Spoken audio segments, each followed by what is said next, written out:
Om Swastiastu. Selamat pagi. Assalamualaikum warahmatullahi wabarakatuh.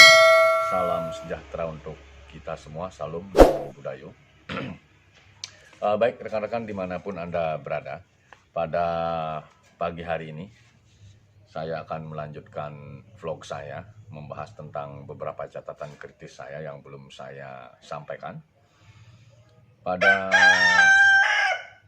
pagi ini saya ingin menyampaikan satu tema tentang reformulasi sistem penggajian aparatur negara. Jadi tema ini sebenarnya menarik bagi saya karena beberapa hari belakangan ini Menteri Pendayugunaan Aparatur Negara Pak Cahyokumolo mewacanakan akan melakukan pengurangan PNS yang tidak kurang dari 1,6 juta. Itu wacana yang disampaikan oleh Pak Menteri Menpan RB. Ya tentunya hal ini didasari oleh beberapa hal pandangan saya. Jadi tentunya berkaitan dengan wacana tersebut, di mana pada masa ini kita terkena dampak pandemi COVID-19 yang tentunya hal tersebut, dampak pandemi itu tidak hanya merubah tatanan sosial secara makro, secara besar, tetapi juga merubah tatanan di internal institusi publik atau institusi birokrasi kita. Nah, karena itulah mungkin pandangan saya salah satu sebab atau motif yang membuat pemerintah pusat mewacanakan adanya pengurangan PNS atau ASN tersebut. Karena sebagaimana yang saya sampaikan tadi, tatanan institusi birokrasi juga mengalami perubahan. Karena ada yang bekerja dari rumah, work from home bahasanya, kemudian ada kegiatan-kegiatan yang tadinya bersifat tatap muka, meeting, ketemu langsung, baik dalam bentuk meeting kecil, skala kecil maupun rapat koordinasi, rapat kerja yang skupnya menghadirkan banyak orang. Nah, fenomena yang tadinya seperti itu sekarang karena dampak pandemi itu berubah. Bisa dilakukan secara virtual atau melalui aplikasi sosial media yang marak sekarang berkembang pada masa ini, baik itu dalam bentuk Zoom meeting, kemudian Google Meet, dan lain sebagainya. Nah, ini tentunya memberikan pemahaman kepada para penyelenggara negara, elit yang ada di Jakarta, untuk melakukan perubahan yang signifikan.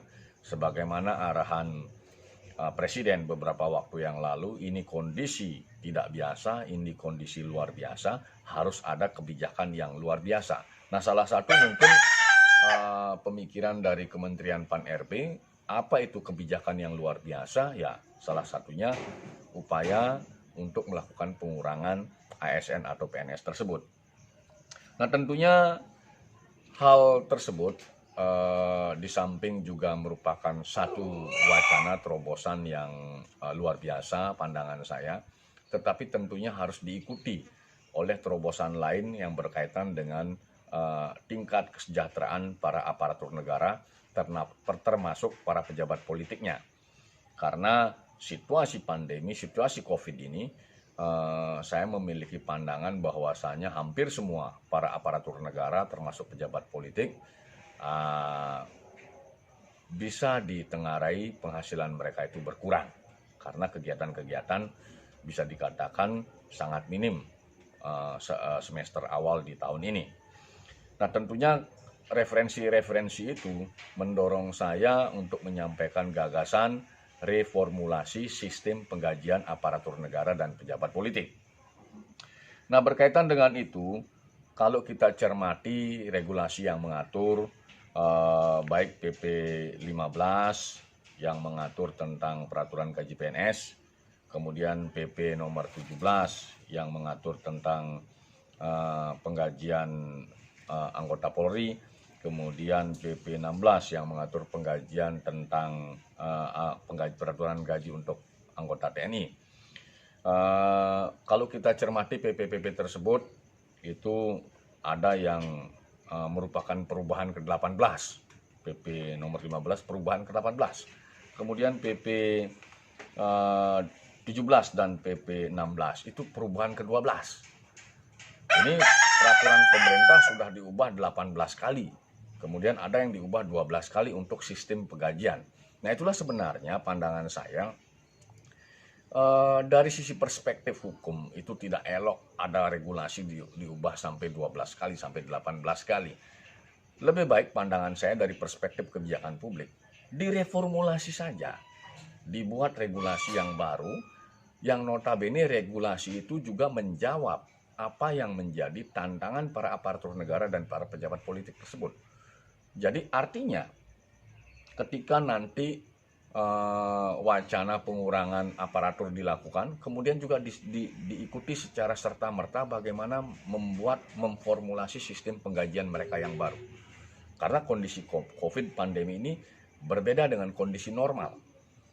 Sehingga kalau kita lihat tabel gaji ketiga institusi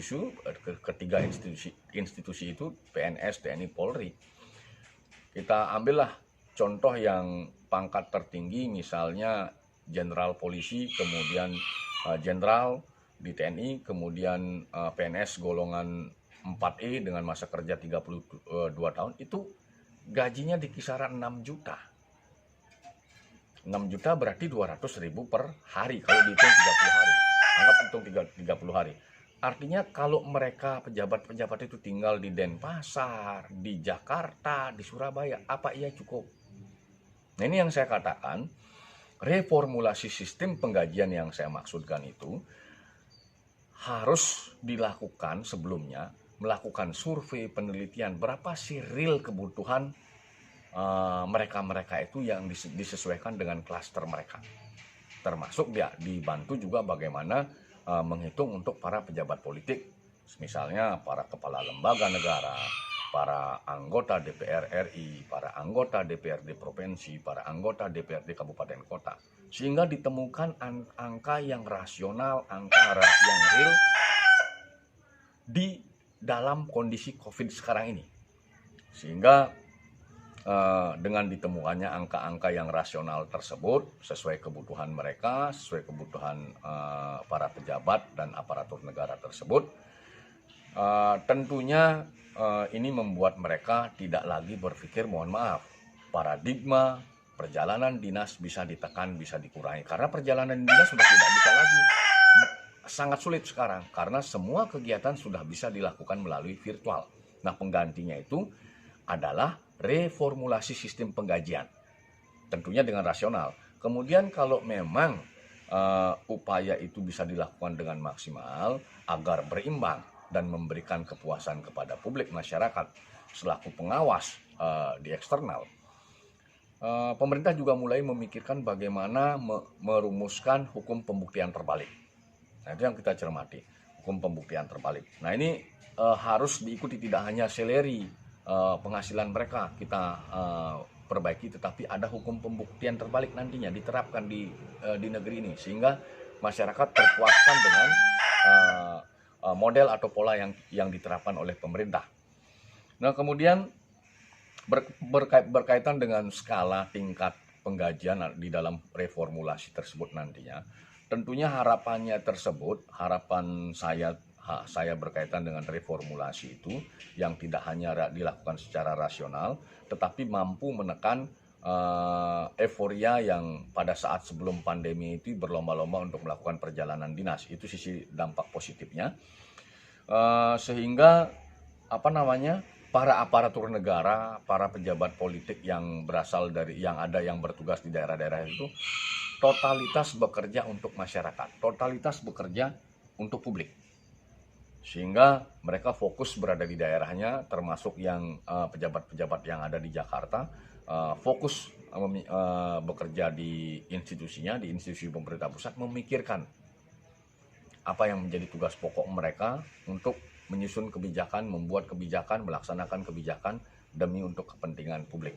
Nah, itu yang ingin saya sampaikan pada vlog pagi hari ini, sehingga pandangan saya sebagai kesimpulan, tabel gaji yang ada sekarang, baik itu TNI, Polri, PNS, itu pandangan saya kurang layak bagi mereka, termasuk pejabat politik juga yang mempunyai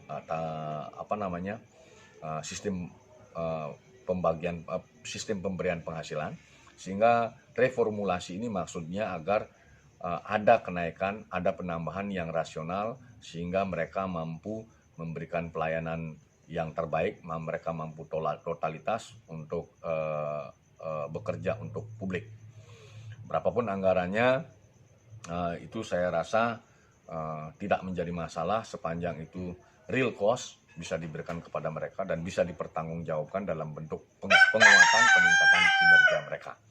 Nah, itu mungkin vlog yang bisa saya sampaikan pada pagi hari ini. Apabila dalam penyampaian tadi ada yang kurang berkenan, saya mohon maaf. Saya tutup dengan menyampaikan Prama Santi. Om Santi Santi Santi Om. Assalamualaikum warahmatullahi wabarakatuh. Salam sejahtera untuk kita semua. Salam Namo Buddhaya.